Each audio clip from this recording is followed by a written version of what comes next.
What make is it? It's Sharp. Sharp, huh? Yeah. Okay, Dad. Well, what Today? do we do? Today is October 23rd, 1993, the day of a big wedding over in Harrisburg of Alyssa and Bradley. And we have Dad here visiting with us. He enjoyed his stay so much at the rehab center and the hospital that he was somewhat reluctant to come over here, but we managed to talk him into coming. Whoops, how about that? Okay. All right, but we particularly wanted him to recite a little poetry here. Give us an inspiration to his grandchildren here, Rebecca and Brian, as to his facility with poetry. And I thought perhaps I particularly liked that one as we drove over here from Mechanicsburg the other day. The goldenrod is yellow. Okay. What's that called? Ready to go? What's it called? What's that poem called? Oh, September. September. How about that one? All ready to go? The goldenrod is yellow, the corn is turning brown, and the trees of apple orchards with fruit are bending down.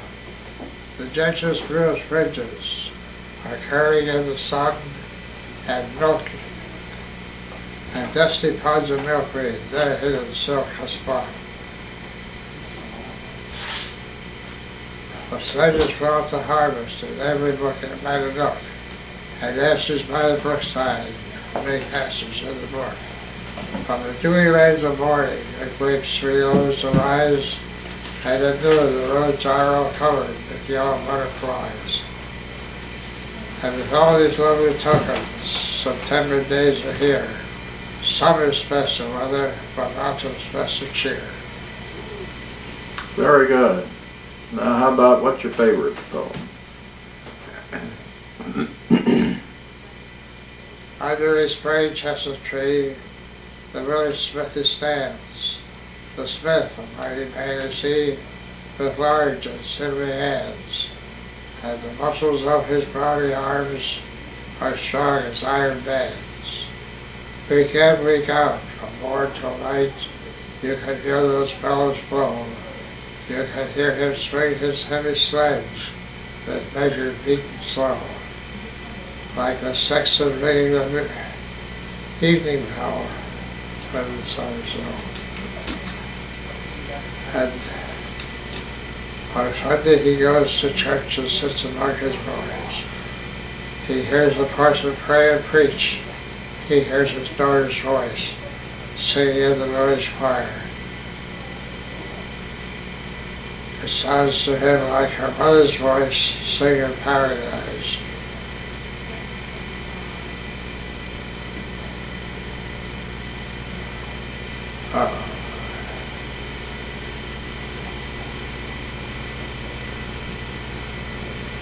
I got just recording blank now, huh? That's all right. It's not. We're not sending it up to New York for publication, so take your time. Charming, rejoicing, sorrowing, onward through life he goes. Each morning sees some task begun, each evening sees its close. And with all this love, no. Thanks to thee, my worthy friend, for the lesson thou hast taught. Thus on the flaming forge of life, our portions must be wrought. And dug each. I noticed shining anvil shaped each burning deep to thought. Too many bakes to make it nice. Yeah, well, that's all right. How about another one? Do you have any others? Oh, I don't really have any to go all the way through it. Okay, now here comes Brian David Kiehl, who fancies himself a videographer. So we're going to find out just how good a videographer he is, because he's going to take my seat here and he's going to interview you, Dad, and ask you to reminisce a little bit about some of your fondest memories. How about that? Okay. You want to tell Brian about some of your memories?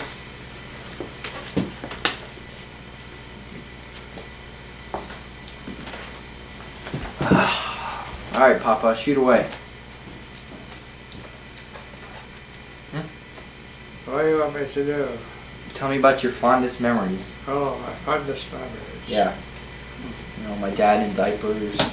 As a young boy riding a bike.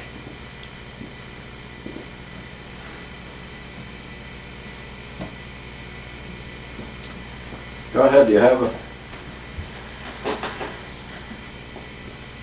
some fond memories? Oh, yeah, sure. How about your childhood? Well, I can remember I was born and raised on a farm. And in one case, my father had planted some locust trees in front of the barn. The trees were just about an inch and a half or 2 inches in diameter, so you might know they weren't planted too long. Anyways, I decided I'd go to work and cut down trees just like I saw the adults men do. So I took a hatchet and I cut it to one side, sawed it the other side, knocked off the trees. Needless to say, my father did not quite approve of that. What did he do? Well, I think I got a little spanking for that. Yeah. How old were you, would you say? Oh, I was about 5 years old, so 4 years old, longer enough. Uh-huh. Just and then another time, A young whippersnapper. some men were building a nice house. So you see, in those days, instead of having refrigeration in the house like we do today, with mechanical devices, they came out quite a little business of selling ice. And the ice was cut into huge blocks. First of all, they would, on a cold day, cut ice out of the pond. And they'd take that in and put it in a shed and cover it with a lot of sawdust. And that way they could hold the ice for a long time. However, what I really started off with was when those men were building that ice house and dam to make ice. They used to come in there with lunch buckets, and somehow or other I saw where they kept their lunch buckets and so on.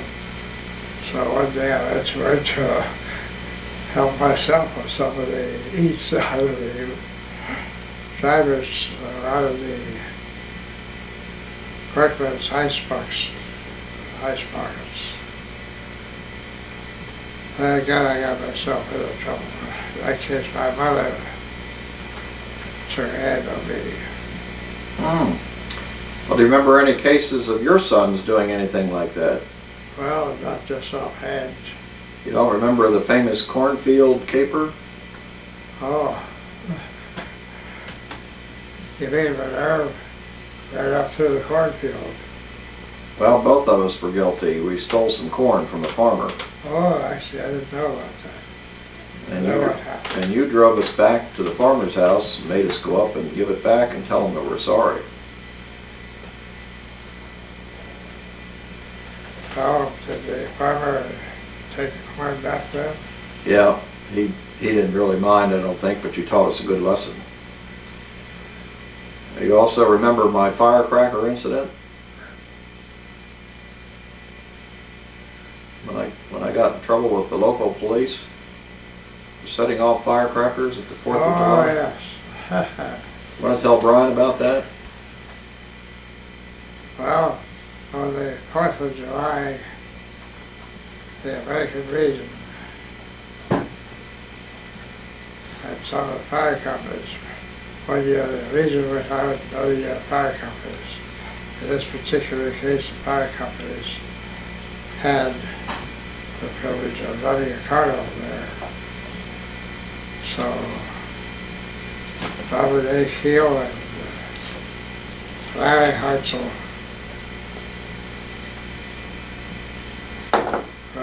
down at the other end of the field where it was dark and shooting off fireworks, which was against the law at that time.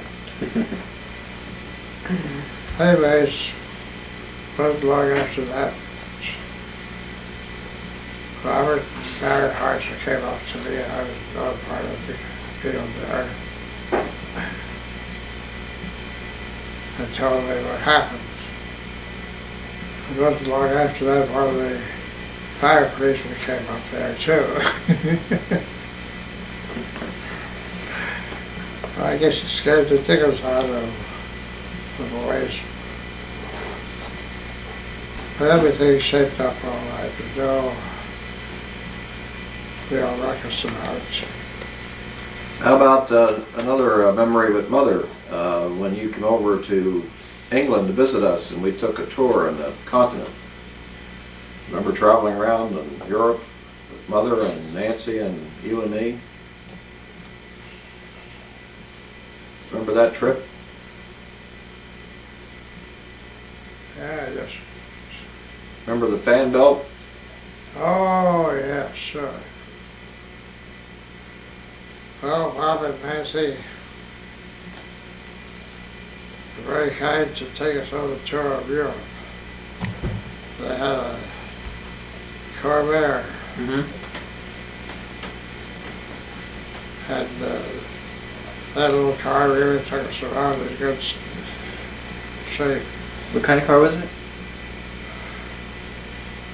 However, we did need, when Bob first showed the car to me, he noticed it had a fan belt there. Couldn't figure out what that was all about. Well, I said, just leave it in there, we may find out sometime whether we can use it. And sure enough,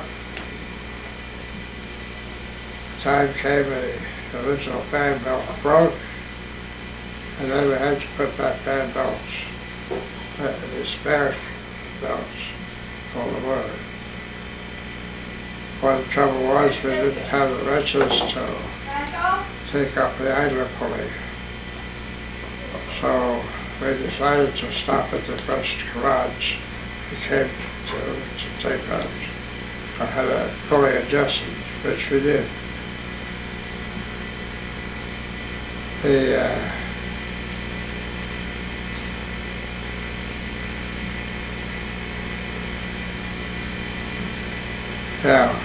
What'd you think of the village we were in? Remember the village where we stayed the night? What was it? Remember that village where we stayed the night while the fan belt, to wait for the fan belt to be fixed the next day? Remember that village called Imst? Oh, yes. Oh, was that the Imst? Yeah. Where we stayed. Village of Imst, Austria. Well, that was a nice stay over there. I think Mother liked that village too, didn't she? She liked that. She got herself lost up there in the town. But everybody loved it though, didn't they? Oh, That was our favorite spot. Yeah. Little village called Imst, Austria. We that took. time we got a few beers under our belt, and we were really happy. Yeah.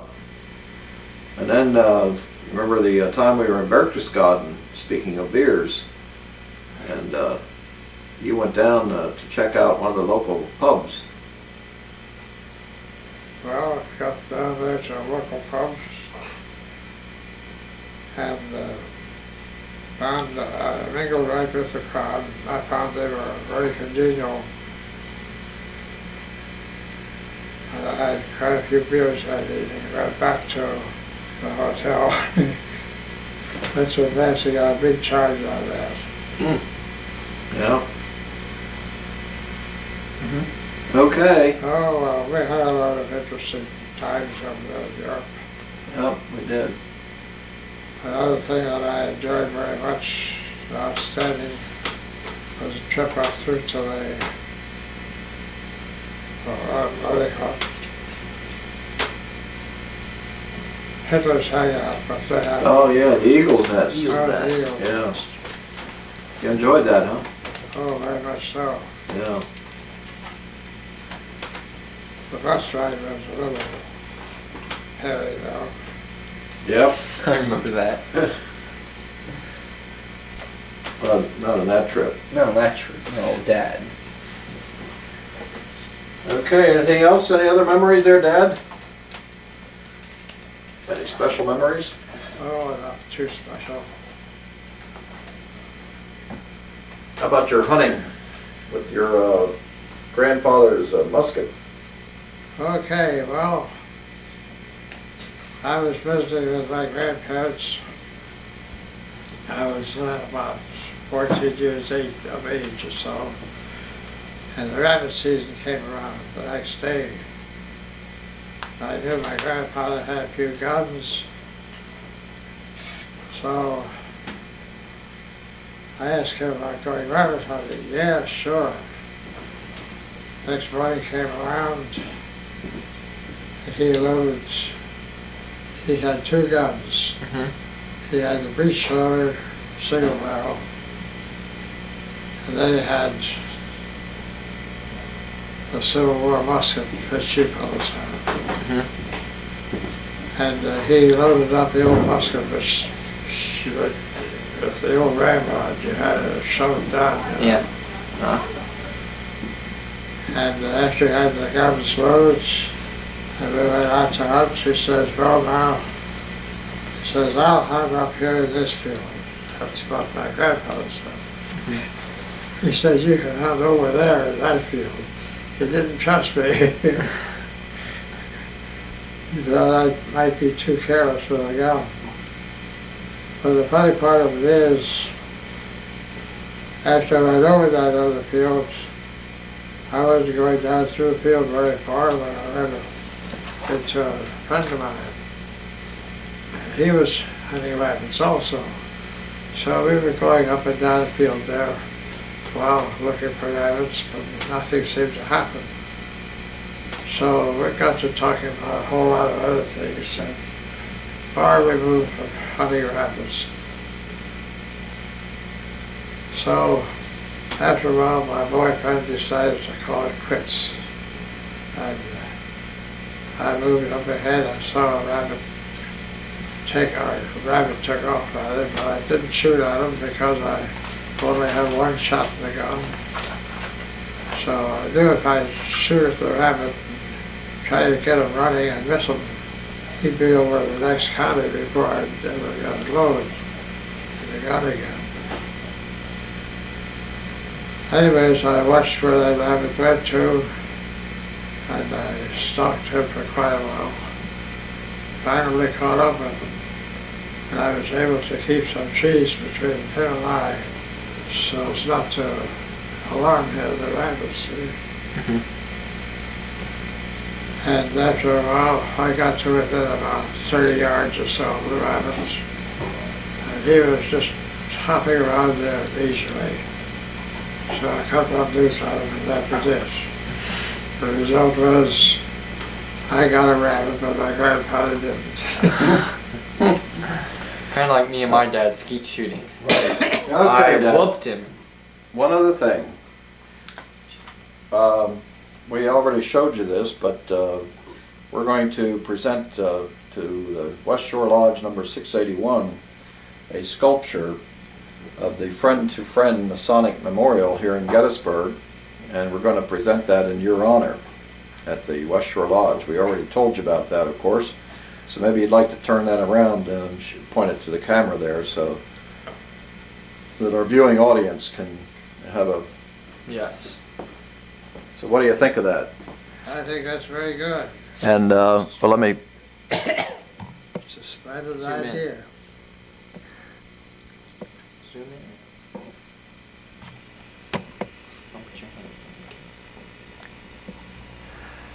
So, As you can probably tell, my dad is not as skillful skillful at videographing as I am, as he is now destroying the picture. Okay. Sorry about that technical problem there. It was my dad's fault. Did you know my dad? Here, Ryan. Ryan.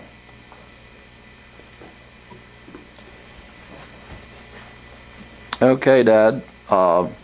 Again, can you hold the sculpture up a little bit higher? There you go. That's good. That will be presented to West Shore Lodge 681 in your honor, and then they'll have that on permanent display there. Okay? I think it was very nice of you folks to put something like this in my lodge. And memory of Mother and Dad. I think it's a very nice sculpture. Yep, it is beautiful. Now, you just read, too, the booklet on, or glanced through the booklet on Freemasons at Gettysburg. Oh, yeah. Oh, that was authored, or the foreword, it was authored by Sheldon Munn, and the foreword was written by my good friend Wayne Motts. And as I mentioned to you, gave Irv a copy of that with Wayne's autograph in it also. So you might want to read that when you get over to Irv's house then, another day. Okay. Anything else? Well, I guess that's about it. Okay.